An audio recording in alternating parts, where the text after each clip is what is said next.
जी, welcome back. मेरी last video के अंदर मैंने ओवरव्यू दिया था health and safety occupational health and safety management system, जो कि आईएसओ 45001 2018 स्टैंडर्ड का दिया था। तो उसके आखिर में मैंने कहा था कि जो है अब नेक्स्ट वीडियोस के अंदर हम वन बाय वन करके क्लॉजेज इसकी जो स्टैंडर्ड की हैं उसको कवर करेंगे। तो आज जो है ये पहली क्लॉज हम कवर करेंगे,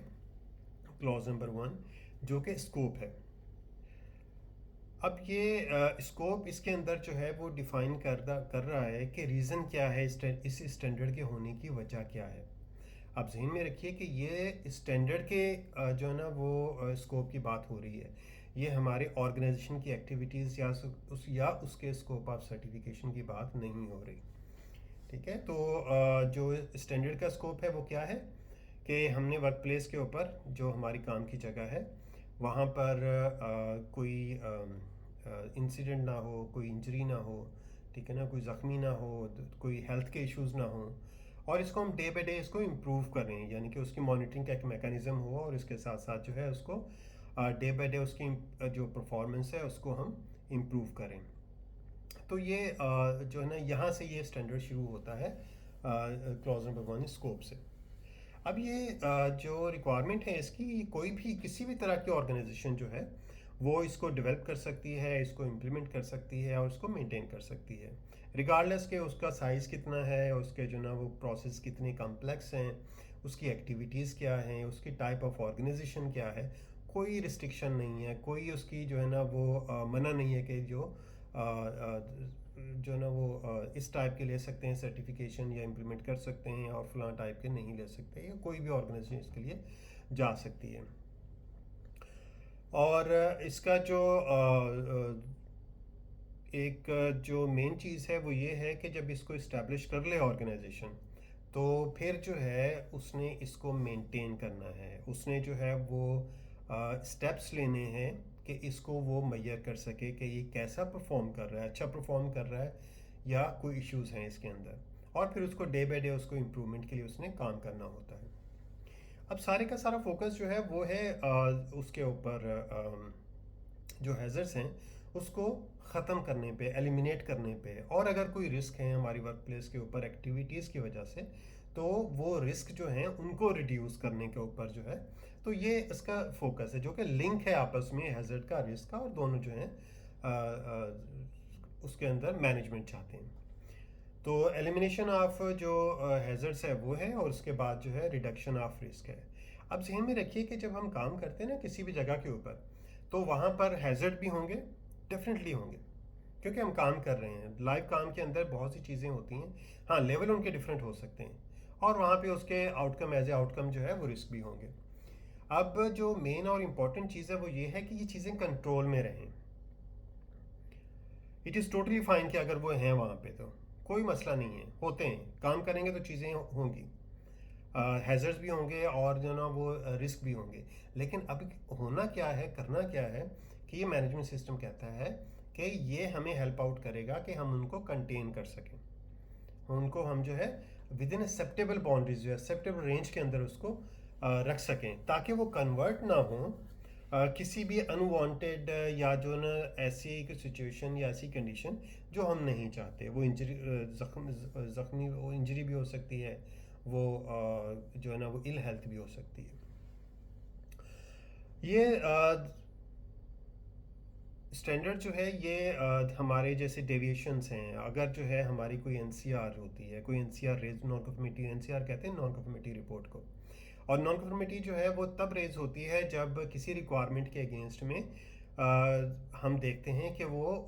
जो है उसको कंप्लाई नहीं किया गया, उसको जो है वो इम्प्लीमेंट नहीं किया गया, उसको मेंटेन नहीं किया गया जैसे हमारा सिस्टम कहता है। तो ये स्कोप के अंदर इस चीज़ को भी कवर किया गया है कि अगर कुछ इस तरह की चीज़ें हैं तो ऑर्गेनाइजेशन का जो सिस्टम है उसको इस काबिल होना चाहिए कि वो इसको इफ़ेक्टिवली रूट कॉज एनालिसिस और करेक्टिव एक्शन के एक फ्रेमवर्क दे, और अल्टीमेटली जो है वो फिर आपको थोड़ा सा क्विकली बताता चलूँ कि जब भी कोई डेविएशन होती है, जो सबसे मेन चीज़ होती है वो ये होता है कि रूट कॉज एनालिसिस के पिन पॉइंट करें हम उस चीज़ को कि कहाँ पे ख़राबी हुई थी, और उसके बाद जो है करेक्टिव एक्शन लिया जाए इन रेफरेंस विद जो आपकी जो रूट कॉज एनालिसिस है। वो होने के बाद उस करेक्टिव एक्शन को हम इम्प्लीमेंट करते हैं और फिर थोड़ा सा वेट करते हैं कुछ एग्जीक्यूशंस का कि वो काम जो है वो बार बार हो, फिर देखते हैं कि ये हमारा जो करेक्टिव एक्शन था इफेक्टिव था कि नहीं। ठीक है ना, अगर वो चीज़ सिचुएशन दोबारा नहीं होती तो इसका मतलब है हमारा जो करेक्टिव एक्शन था वो इफेक्टिव था। और अगर जो है वो दोबारा होती है सिचुएशन तो इसका मतलब ये है कि वो हमारी रूट कॉज एनालिसिस में कोई इशू है कि हमने सही आइडेंटिफाई नहीं की या करेक्टिव एक्शन हमने सही डिसाइड नहीं किया। तो उस सूरत में हमें अगेन वापस जाना पड़ेगा और उसको जो है दोबारा रिव्यू करना पड़ेगा। तो ये फ्रेमवर्क हमें जो है ना वो बताता है कि इसको जो है इस तरह से ऑर्गेनाइजेशंस ने लेके चलना है, उसको इम्प्लीमेंट करना है। और ये जो स्टैंडर्ड है ये हमें हेल्प आउट करेगा हमारी जो है वो कंटिन्यू इम्प्रूवमेंट को अचीव करने के लिए। ठीक है ना, तो उसके अंदर क्या चीज़ें हैं आपकी, इंसिडेंट एक्सीडेंट अगर आप हो रहे हैं वो कम हो जाएं, आपके जो है वो डेविएशन जो अभी पिछले उसमें बात कर रहे थे कि अगर कुछ डेविएशंस हैं, एनसीआरस हैं, वो हमारी रिड्यूस हों, कम से कम जो है वो रिपीटिटिव ना हो। ठीक है ना, जो पार्टिसिपेशन है वो ये जो है स्टैंडर्ड हमें हेल्प आउट करेगा कि वो इम्प्रूव हो जो हमारे इंटरेस्टेड पार्टीज़ हैं। अब इंटरेस्टेड पार्टीज़ क्या है ये हम डिस्कस करेंगे अगली कुछ जो है ना वीडियोस के अंदर। नियर मिस रिपोर्टिंग जो है वो हमारे जो प्रोएक्टिव मेजर्स हैं उनको ज़्यादा करना और रिएक्टिव मेजर्स हैं जिनकी वजह से जो है वो अब जो है ना वो फॉर एग्जांपल अगर कोई इंसिडेंट होता है हम कोई एक्शन लेते हैं, ठीक है ना, वो एक रिएक्टिव मेजर है। अगर उस इंसिडेंट को होने से पहले जो है हम उसको आइडेंटिफाई कर लेते हैं और उस पर एक्शन ले लेते हैं वो हमारा प्रोएक्टिव मेजर हो जाता है। तो ये प्रोएक्टिव मेजर्स जो हैं ये इसको इनकरेज करता है ये स्टैंडर्ड लेने के। लीगल अदर रिक्वायरमेंट्स के आइडेंटिफिकेशन कि हमें जो है ना पता हो कि कौन सी लीगल रिक्वायरमेंट है और फिर हम उसको इवेल्यूएट करें कि ये हम फुलफिल कर रहे हैं, कंप्लाई कर रहे हैं कि नहीं कर रहे हैं। और ओवरऑल जो हमारा ऑब्जेक्टिव है OHSMS का, ऑक्यूपेशनल हेल्थ सेफ्टी का, उसको हम अचीव कर सकें। अब एक चीज़ और है जो कि बड़ी इंपॉर्टेंट और समझने वाली है, वो है कि ये स्टैंडर्ड जो है ये उन occupational health and safety risk पे एप्लीकेबल है जो ऑर्गेनाइजेशन के कंट्रोल में है। ठीक है ना, आपके प्रीमिसेस हो गए, आपके एम्प्लॉयज़ हो गए, आपकी एक्टिविटीज़ हो गई। अगर आप कहीं और काम कर रहे हैं, फॉर एग्जांपल मिसाल दे रहा हूँ, किसी और जगह पे काम कर रहे हैं किसी के पास, आपके जो है ना वो ऑर्गेनाइजेशन के एम्प्लॉयज़ हैं, अब वो रिक्वायरमेंट वहाँ पे आप डायरेक्ट जो है वो कंट्रोल नहीं कर सकते इसलिए कि वो जगह किसी और के कंट्रोल में है। लेकिन इसके अंदर जो है जो हम एक्सपेक्ट करते हैं, ये जो हमारी नीड है वो ये है कि हम अपने वर्कर्स को जो है वो एजुकेट करें कि अगर आपने कोई अनसेफ कंडीशन या अनसेफ सिचुएशन देखी तो आप जो है काम को ना करें, बजाय इसके कि आप ज़ख्मी हों या आपकी हेल्थ ख़राब हो तो आप काम ही ना करें वो। तो ये उसके अंदर अगेन ये एक प्रोविज़न है जो कि इसी स्टैंडर्ड में आगे आएगी। और इसमें जो है एक चीज़ और है कि ये जो है कोई ऐसा स्पेसिफिक क्राइटेरिया नहीं देता ये स्टैंडर्ड कि इसको किस तरह से डेवलप करना है या इसके अंदर कोई स्पेसिफिकेशन किस तरह की होनी चाहिए और जो है वो इसको गेज इसकी परफॉर्मेंस को अगर करना हमने करना है तो वो कैसे करना है। ठीक है, तो ये स्टैंडर्ड इस हवाले से हमें कोई ऐसी डिटेल्स नहीं देता और ना ये हमें बताता है कि आपके डिज़ाइन जो है ऑक्यूपेशनल हेल्थ एंड सेफ्टी का वो किस तरह का होना चाहिए। ये सारी की सारी इंटरप्रिटेशन है ऑर्गेनाइजेशन की जो कि इसको इस्टेब्लिश और इम्प्लीमेंट करने जा रही है। अब ये उसने करना है जो उसकी एक्टिविटीज़ हैं, जो उसके जो बाउंड्रीज़ हैं, जो उसका स्कोप ऑफ वर्क है, उसके अगेंस्ट में वो डिफ़ाइन करेगा उसका जो है ना जिसे ट्रांसलेशन कहते हैं ना स्टैंडर्ड की, कि क्लॉजेस की ट्रांसलेशन करेगा कि ये जो क्लॉज है ये मेरे पास किस तरह से एप्लीकेबल है। और फिर जो जहाँ पे स्टैंडर्ड कहता है कि मुझे वो रिटेन और मेंटेन डॉक्यूमेंटेशन के पॉइंट ऑफ व्यू जो कि हम फिर आगे डिस्कस करेंगे, तो उसकी अगर बात करता है तो वो फिर हम जो है ना वो उसको हमने मेंटेन भी करना होता है, जो कि डॉक्यूमेंट मेंटेन मतलब कि डॉक्यूमेंटेशन हमने उसकी करनी होती है और रिटेन मतलब उसका के जो है ना उसके रिकॉर्ड्स को हमने मेंटेन करके रखना होता है। अच्छा, एक थोड़ी सी कन्फ्यूजन पाई जाती है कि हम देखते हैं कि जब हम भी ऑडिट के लिए जाते हैं तो कुछ ऑर्गेनाइजेशन वो प्रॉपर्टी डैमेज को